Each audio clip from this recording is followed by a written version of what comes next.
If you grew up in the 1960s or even the early 70s, this video is for you.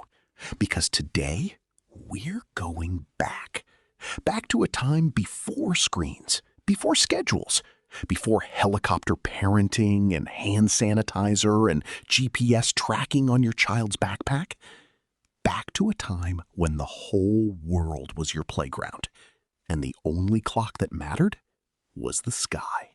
Close your eyes for a second. You're 10 years old. It's a Tuesday in July. School is out. The summer stretches in front of you like an ocean with no visible shore. You wake up, not because an alarm went off, but because the sunlight hit your face through the curtains your mom made from fabric she bought at the Five and Dime. You can hear the sparrows outside. Somewhere, a lawnmower hums 2 yards over. You pull on whatever clothes are on the floor, maybe the same jeans from yesterday. Your mother calls from the kitchen, "Breakfast!" And you slide down the stairs in your socks and eat a bowl of cereal so sweet it would make a dentist weep. And then you go outside. Not to somewhere, not to an activity, not to an organized, adult-supervised, liability-waivered, helmet-required event. You just go outside. And here is what happened next. Nothing and everything. You found your friends by instinct, the way birds find each other before a storm. Somebody showed up at Tommy's house. Tommy showed up at Danny's. And somehow, within 20 minutes, there were 8 of you in the street.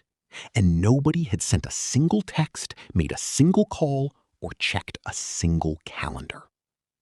You had no plan. And that was the entire plan.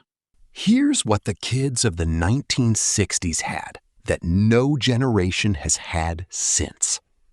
Unstructured time, unsupervised space, and unlimited imagination. The woods at the end of the block weren't a nature preserve with posted rules and designated paths. They were the woods, dark, mysterious, full of mud and sticks and the occasional creek you weren't supposed to cross, but absolutely crossed every single time. You built forts, not the Instagram-worthy, Pinterest-designed kind with string lights and throw pillows. Real forts, ugly forts. Forts made from scrap wood you found behind Mr. Henderson's garage, an old carpet, and a piece of corrugated tin that was probably not structurally sound and definitely had a rusty nail situation. But it was yours. You played games that you made up on the spot. The rules changed based on who was playing and what arguments broke out. There were no referees. There was no adult standing on the sideline making sure everyone felt included. You handled it yourselves. And here is the thing they never tell you about that. You learned more from those arguments than from any classroom. You learned how to negotiate, how to compromise, how to walk away when something wasn't fair, and how to come back when you cooled down. You learned that life doesn't always go your way, and that's okay, and you can still play the next game. And the drinking water situation. Oh, the garden hose. If you know, you know. There is nothing on this earth that tastes like water from a rubber garden hose on a hot summer afternoon. It tastes like sunblock and plastic and something faintly chemical, and it is the greatest thing you have ever tasted because you've been running since 9 in the morning and it is now 2:30 and you haven't thought about hydration once. And you are thirsty in the way that only children who have truly played can be thirsty. No Yeti tumbler, no infused water with lemon and cucumber, just a garden hose, a thumb over the nozzle to get that arc just right, and the cold shock of it on your face. Pure joy. Here's something that might sound strange to say in 2026. We were bored. Gloriously, magnificently, productively bored. There was no entertainment that came to you. You had to go to it. And if you couldn't find it, you had to create it. And creation requires boredom. Boredom is not a problem to be solved. Boredom is the soil that imagination grows in. When you lay in the grass and stared at the clouds for 45 minutes, you weren't doing nothing. Your brain was doing something extraordinary. It was wandering. It was wondering. It was making up stories about the shapes it saw and building worlds that only existed inside your own skull. When you picked up a stick, it was a sword, a fishing rod, a magic wand, a conductor's baton, a baseball bat, a measuring stick for the depth of a puddle. The stick was whatever you needed it to be. No child in the 1960s ever said, "I'm bored," for more than about 3 minutes before something, some spark, some friend, some idea appeared and pulled them forward.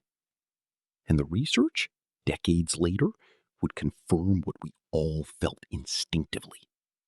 Children who have unstructured time develop better problem-solving skills, deeper emotional resilience, and stronger creative thinking.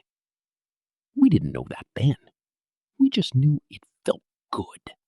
Something else that is almost gone now. The neighborhood as a living, breathing community. Every adult on the block knew your name. Not because they were friends with your parents on social media, not because they were in a WhatsApp group, but because they saw you every day in the street, in the yard, in the alley behind the houses. And here is the part your parents never fully explained to you until you were much older. Every adult on that block was watching you. Not in a surveillance way, in a village way. In the ancient human, it takes a village way. If you fell off your bike in front of Mrs. Kowalski's house, Mrs. Kowalski came outside. She didn't think, "That's not my kid, not my problem." She came outside, she cleaned your knee, she gave you a glass of water, not from the hose, and she said, "Now be careful, sweetheart." And you were terrified of her, and you loved her completely. The ice cream truck was a religious experience. The sound of that music, tinny and cheerful and distant at first, getting closer, triggered a full-body alarm. You dropped whatever you were doing. You screamed for money. You ran. You ran hard. The 25 cents your mom gave you was the most important money in the world. A creamsicle in the hot July sun. If heaven has a flavor, that's it. And then the light changed. You didn't always notice it happening. You'd be deep in a game, maybe a game of kick the can that had somehow lasted 3 hours and involved territory disputes that would have impressed a UN negotiator. And something in the sky shifted. The gold went out of the light. The blue deepened. And then, click, the first street light on the corner came on. You felt it before you thought it. A signal, ancient and clear, written somewhere deep in your body. Time to go home. There was no argument. No 5 more minutes. Well, okay, sometimes 5 more minutes. But not much more than that. Because you knew what waited on the other side of being late. Not cruelty, just the look on your mother's face. That specific look that was somehow worse than any punishment. You ran home, Screen door slamming, shoes kicked off at the door, the smell of dinner, pot roast maybe, or spaghetti, filling the whole house. And you sat down at the table with your family. No phones on the table. Not because it was a rule, because there were no phones. Just food and faces, and your dad asking what you did today, and you trying to explain something that had no name, something that was just the day, vast and full and complete. We just played, you'd say. And somehow, that was enough. That was everything. Let me tell you what that childhood actually taught us. It taught us independence because nobody was coming to solve our problems. We had to figure it out. It taught us resilience because we got hurt. We fell down. We got left out sometimes. We cried sometimes. And then we got back up and went back out. It taught us social intelligence because we spent 8 hours a day navigating real human relationships with no screen as a buffer. We learned to read faces, read moods, know when someone was upset and what to say. It taught us patience because if you wanted to watch your favorite show, you waited for it. Tuesday at 7. It came once and it didn't come again. You didn't scroll through a library of infinite content. You waited, and when it came, it was an event. It taught us the value of presence, because wherever you were was the only place you could be. There was no second screen. There was no distraction in your pocket. When you were in the woods with your friends, you were entirely, completely, 100% in the woods with your friends. That is a gift. And most of us didn't know it was a gift until much, much later.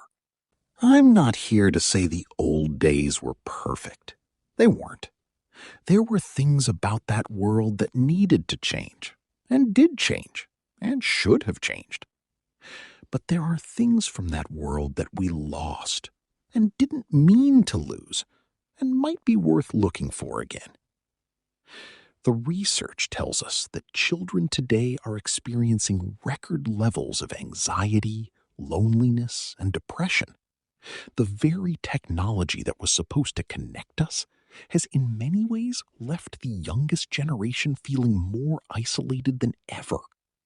And older people like us, are feeling something too. A kind of quiet grief for a pace of life that has gone. A world that moved at human speed. A world where you could lose yourself in an afternoon without anyone knowing exactly where you were. There was freedom in that. Real, breathing, unscheduled, untracked, unoptimized freedom. And I think, if we're honest, some part of us is still that kid. Still that 10-year-old on a Tuesday in July, standing at the door, about to push it open and step into a day with no map and no plan and no limit. The streetlights will come on eventually. They always do. But until they do, go play. If this video brought back a memory, a specific street, a specific summer, a specific face, I'd love to hear about it. Leave it in the comments. Share it with someone who was there. Because those memories matter. They are yours, and no algorithm can ever take them away. Thank you for watching. And hey, if there's a garden hose nearby, go drink from it.